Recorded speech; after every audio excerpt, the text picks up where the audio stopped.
a whole bunch of nuclear bombs and someone drop a nuclear bomb on 6 nuclear bombs. So what do you think is going to happen? All of those, one nuclear bomb drops on a whole bunch of nuclear bombs, the whole place is going to go. That's what's happened now with Japan. So now there's a young girl here, up in here, this neck of the woods, they call it High Prairie.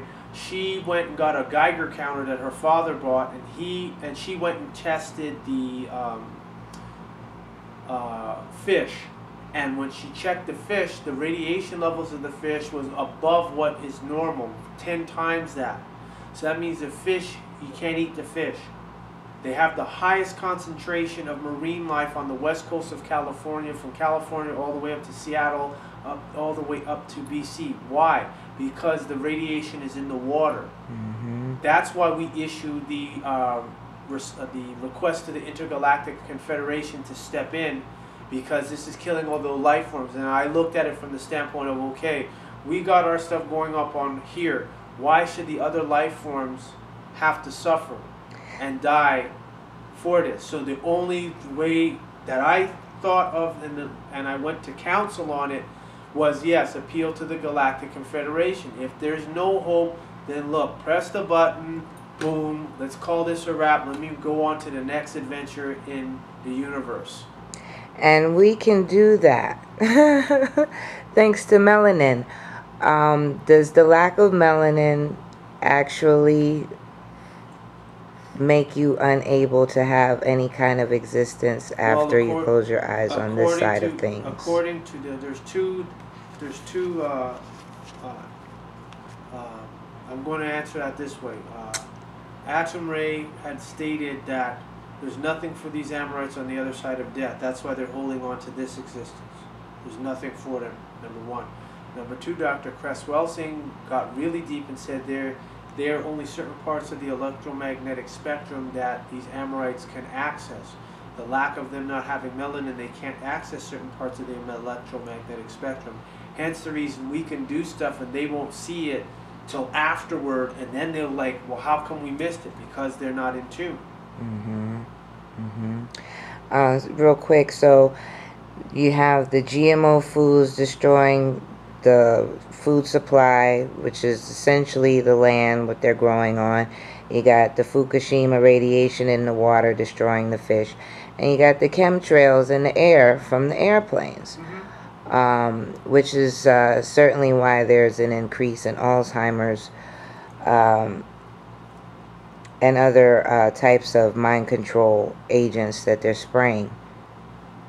So they feel a need to attack every aspect of their existence, or excuse me, of their environment, the people in the environment, the culture of the peoples, you know, and that is simply their nature. Yes. Well, the Holy Tablets already explained that, to oppress. Exactly. And the thing is, now that they know that their rule is up, what are they doing? Now they want to destroy stuff. If they can't have it, if I can't have it, you guys ain't going to have it. So now they want to mess everything up. That's the reason why we did the appeal to the Intergalactic Confederation, that you're going to have to step in. I'm not expecting them to babysit, nor do I want them to babysit. But the point is, if there's supposed to be an awakening and a rising up, it's not going to happen at the rate these guys are going. And that's why it's necessary for what I had to do was really deal with the economics, because that is the basis. When you take that pressure off of people, their health comes back, their faculties come back, they're not on this constant 100% push that, oh, I gotta go to work next day, gotta go to work next day, gotta go to work next day. And it's like, anybody that doesn't work, they say, oh, there's something wrong with you. No, this is perfect. Like I said, we got this. Okay, well, this is my alarm to let us know that we're on our time. And I said stop, and it's turning the phone on. See, this just letting you know. They're like, no, you've been quiet for too long. I haven't turned my cell phone on all day. So now somebody obviously is like, okay, you know, we need to do this, but that's what we're dealing with. And you just said that earlier that they like to call themselves white as opposed to Caucasian. Because of the meaning of white. Let's hear what. Because this is why I wanted to do this interactively. There is an online etymology. And we will see what the word from the etymology of white means.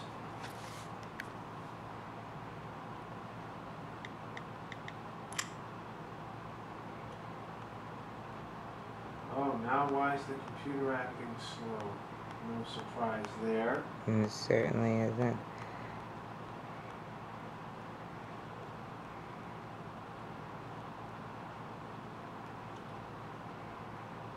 Okay. So online etymology. There we go. Okay, so now we'll go to white.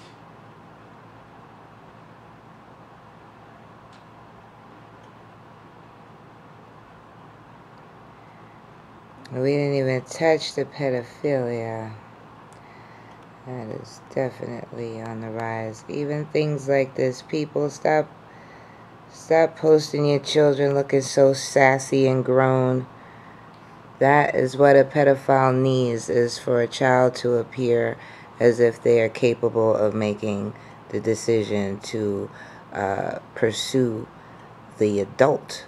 That's what the pedophile thinks, is that the child is pursuing. And you set your children up. To the left is a good, funny joke. Okay? Okay, so and to the right is not. Here we have white. And this is what white means. They have two here. They have an adjective and they have white as the noun.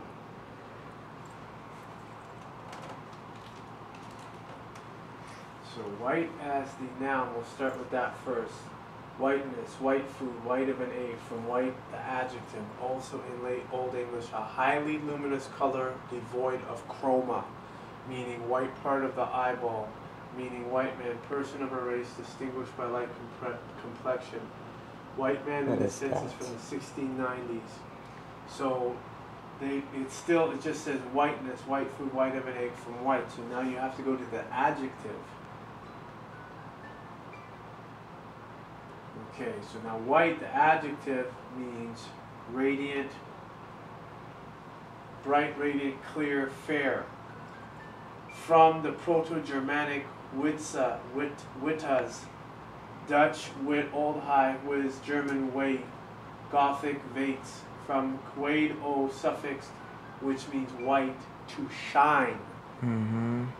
Cognate Sanskrit, white, Old Church, to shine, svetu, light, Lithuanian svesti, to shine, to brighten. So what and, did... Yes. And Caucasian means... Well, we'll get into that in a second. Let's stick with white first, because this is what we want to get comprehension for those that are watching this. So white is not really dealing with skin color. It's talking about what? Brightness, shine. When you put oil on a Nubian, like in that movie Goodbye Uncle Tom, which should be mandatory. Django, you saw, and I asked you, let's get this on tape. When you saw Goodbye Uncle Tom in comparison to Django, 12 Years a Slave and The Butler, which was worse? Definitely Goodbye Uncle Tom. That was hardcore, no Vaseline.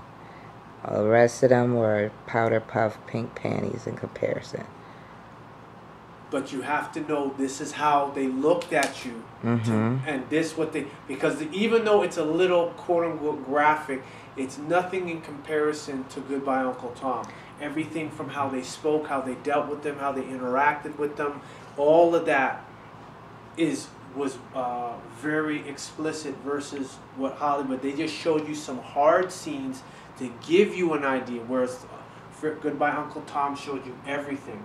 So when they were greased down to be sold on the market, they were greasing them down.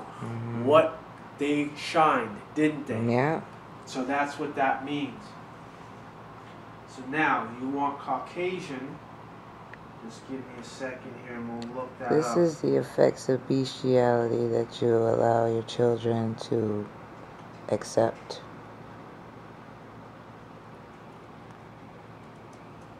This is... Okay, Caucasian, adjective.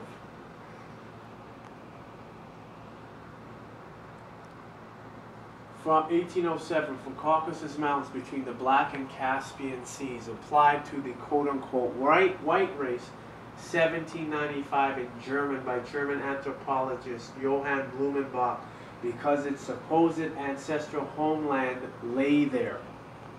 Since abandoned as a historical anthropological term, see Aryan, Caucasian, resident or native of the Caucasus. See Caucasus plus Aryan, meaning one of the white races, from 1958. So now, when you go to Aryan, is circa 1600. As a term in classical history, from Latin Arianus. Ariana from Greek area. Are you catching this? Names applied in classical times to the eastern part of ancient Persia and to its inhabitants. Ancient Persians used the name in reference to themselves. Old Persia, hence Iran. Ultimately from Sanskrit area, compatriot, in later language, noble of good family. That's what it means, noble. So all these white guys calling themselves Aryan nation, that's a noble, but that is a what? Sanskrit Indian term. Also, the name Sanskrit-speaking invaders of India gave themselves in the ancient texts, from which early 19th century European philologist Friedrich Schlegel, 1819, who linked the word with German Ehre, honor, applied it to the ancient people we now call Indo-Europeans, suspecting that this is what they called themselves. This use is attested in English from 1851. The term fell into the hands of racists, and in German from 1845 it was specifically contrasted to Semitic, Latin. So here you go again. Gradually replaced in comparative linguistics circa 1900 by Indo-European, except when used to distinguish Indo-European languages of India from non-Indo-European ones. Used in Nazi ideology to be a member of a Caucasian Gentile race of Nordic type. As an ethnic designation, however, it is properly limited to Indo-Aryans, most justly to the latter, and has fallen from general academic use since the Nazi era. So they just took that and adopted that. So that's the Aryan, and this is the Caucasian. So that tells you words and definitions are important to know. Isn't caucus phonetically carcass? Was my point. I was, Caucasian, deteriorating Asians. Dying Asiatic. A carcass is a dead body. The same thing, deteriorating. Carcass, the phonetic is carcass, which is body, and carcass is usually referred to a dead body. So therefore, no melanin is leprosy. Leprosy, inability to produce melanin, no protection against the sun. So now is this, that's why another reason why they put aluminum in there, right? It's like steel. Think of it. So think of it as steel in the air to create a dome to stop the sun's rays from penetrating. Because if the sun had full penetration, then you would see more of their flesh start to peel. Next question. I'm done. Okay, so I guess this is it for today, for this interview. And I give gratitude and appreciation to the ancestors for us making this possible for this interview to be done. I think this will make it a lot more easier for people to follow along. And we want to give gratitude and appreciation to our viewers in Russia, Czechoslovakia, Bosnia-Herzegovina, Malta, Eastern Bloc, and we give acknowledgement to all the indigenous peoples on the planet. You can send an email to Talk to 19, and any issues that you have in your country, we'll make sure that we broadcast it worldwide. So if you're getting pushed off your land, if you're getting attacked by mercenaries sent from North America, please send it to us. and we will make sure if you have any video, audios, anything, we'll get it out there. And our email is at-sik-hata, ym, at gmail.com. That's ATSIKHATAYM at gmail.com. I will also want to give thanks and gratitude and appreciation to Auset Tauwieret for handling the camera and doing this interview. And that's it. Hotep. Hotep.